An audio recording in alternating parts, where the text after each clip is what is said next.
Hey, what's up everybody? Rob Marzullo here, Ram Studio Comics. Welcome back. So today I'm going to share a couple lessons from my new course, How to Draw Dynamic Superheroes Start to Finish, now available on Udemy. I'll make sure there's a link in the description box below if you want to take the full course, but I'm going to share the next two videos with you, which will be full lessons from that course. I would love to know your feedback, what you think of the lessons, if you get anything from them, all that jazz. So thanks very much for tuning in and watching, and without further ado, let's kick off lesson numero uno. All right, so now for the female poses, we want to basically elongate the forms and really stretch the legs. And, this is really dependent upon your style and what you're looking for. But as far as exaggerating the female poses, I think one of the best things to do, or at least start with, is really get the curvature of the spine going and the arc of the back and the long legs. So if we were to do the proportions and say a 9 heads tall model or something, you can really bring up the pelvis because you want to extend the overall length of the legs. So let me just draw on the lengths here real quick and kind of explain what I'm talking about. And you want to do like lots of things like a kicked out leg, or just a leaned against the wall, or hand on the hip. There's lots of different poses, and you can really kind of stretch this with the proportions as well. So for instance, say you've got our arm or shoulder back here, and she's got this ultra long arm. So I tend to draw my female characters with long arms, long legs, and shorten up the torso. And that's completely up to you in whatever style depiction you want. But obviously there's just lots of ways to do that. And then I worry about the arc of the back and that taperness and arc you get and slenderness of the waist, and a taperness from the pelvis kind of tilted back. So that real tilt. So if we were to draw the pelvis or pelvic bone, it would be shaped somewhere like that. Definitely be pointing back this way more, and that really helps to give that feeling of sultry or beauty, seductive kind of look.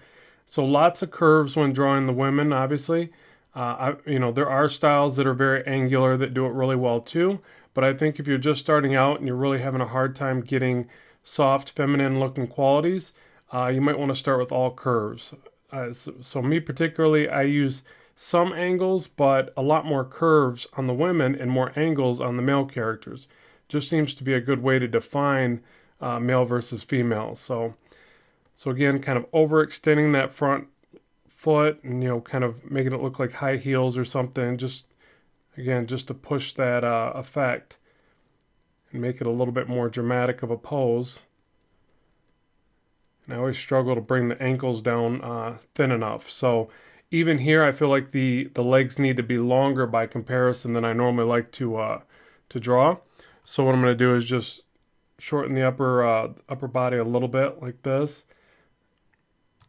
And let's see, I might even gotta figure out what to do with that other arm. So, might do something like one arm up, back, kind of messing with the hair or something like that.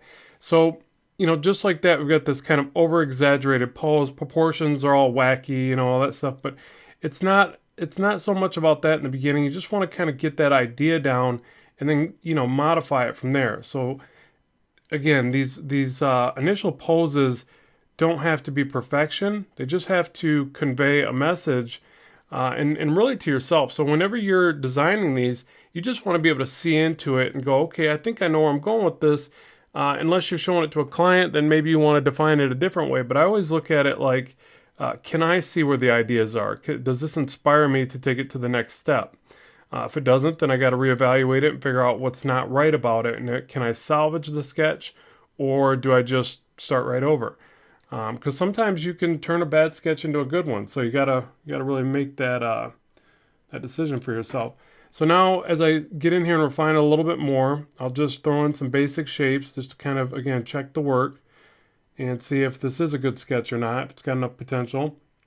With the women, I generally will make the anatomy a little bit less defined, so not as muscular, anyways, and use larger hands by comparison and larger shoulders. I think that has kind of a cool look to it. A longer, slender neck, and generally a more rounded head, but also remember to make the head larger at the top. it's pretty evident in most, if not every person. I guess for stylization choices, you could do whatever you prefer there as well, but that's just something I tend to do. The elbows generally line up to the navel. And you can see there's a little bit of a relationship there with the arms up, obviously. But when you start to stretch out the limbs, a lot of this can go in various ways. So that's generally a rule. It's definitely a rule with realistic drawing, but with animated styles, it can vary greatly. So I have a tough time explaining this stuff and saying, this is a rule, that's a rule. There's just no many. There's just no rules. There's just too many variables, and when it comes to style choices and the body in general. I mean, you think about the fact that we're all so different from one another, even in reality. So then you add style and interpretation into that, and it's like, good luck. There's just millions and millions of possibilities there. So, but yeah. So with this, just go with what you think looks cool. Get your own feeling to, it's obviously got to still read as something that, is the female body or whatever. But, just do things to try to make it your own, because I'll tell you, with comics, I tend to see that the thing that makes the most sense with comics is being an individual. I think that's where it thrives. That's where people seem to do really well.